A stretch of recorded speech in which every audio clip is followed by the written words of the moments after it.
poet John Keats wrote about Meg Merrilies, who lived upon the moors.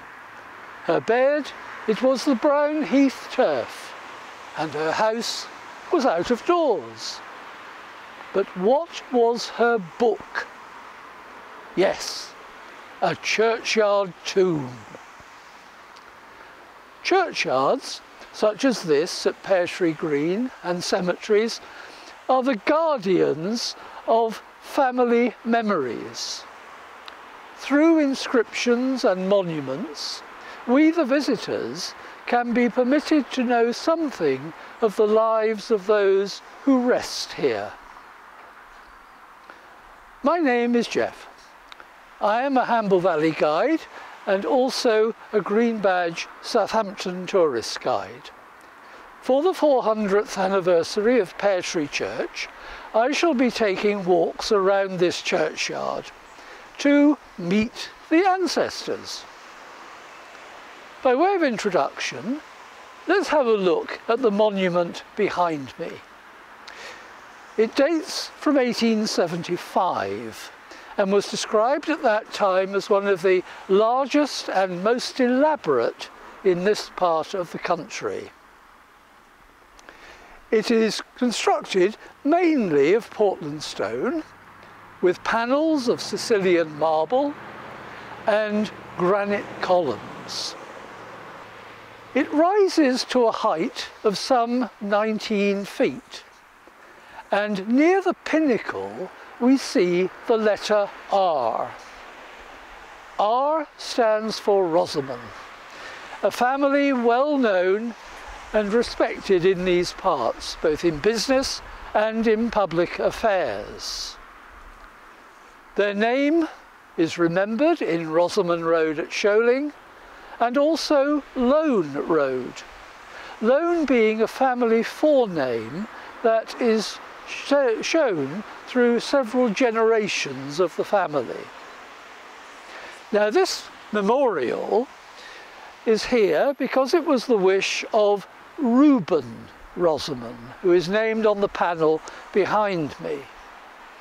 But you will see that Reuben died in 1872, so he never saw this monument to his wife, father, mother and other relatives that covers the family vault, because it was erected 3 years after his death. The panels on this memorial tell us stories of the Rosoman family. Richard Robert Lone Rosoman and his wife Rosamond knew what it was to experience family tragedy. If we look at this panel, we see that in 1866, in August, they lost 2 very young children within a fortnight of one another. As if that wasn't enough, in 1871, and then a year later in 1872, 2 more infants in their family died. And this panel is a commemoration of the children of Richard and Rosamond. What it doesn't tell us is that in the 1860s, Richard and Rosamond had 2 other sons, both of whom survived into the 20th century, one of whom as far as 1954. But what happened to Richard? It's another tragic story in this branch of the family. Let us go and see. Here we see that Rosamond died relatively young, and Richard ended his life in what was known as the Stella disaster on the 30th of March 1899. The Stella was a passenger steamer that operated between Southampton and the Channel Islands. The Casquette Rocks are dangerous outcrops fairly close to the island of Alderney.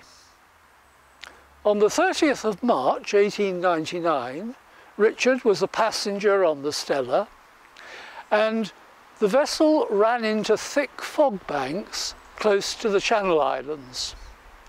The master evidently thought that he was well clear of the Casquette rocks. But too late. It was realised that the steamer was heading directly for those rocks.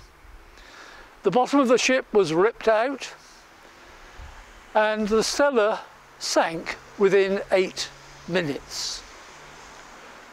According to the Board of Trade inquiry, some 86 passengers lost their lives, including Richard Rosoman.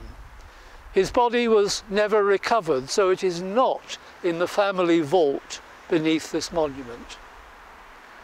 The master of the Stella also perished.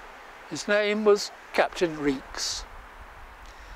So there we have just a few stories from this churchyard. More will be explored on Meet the Ancestors.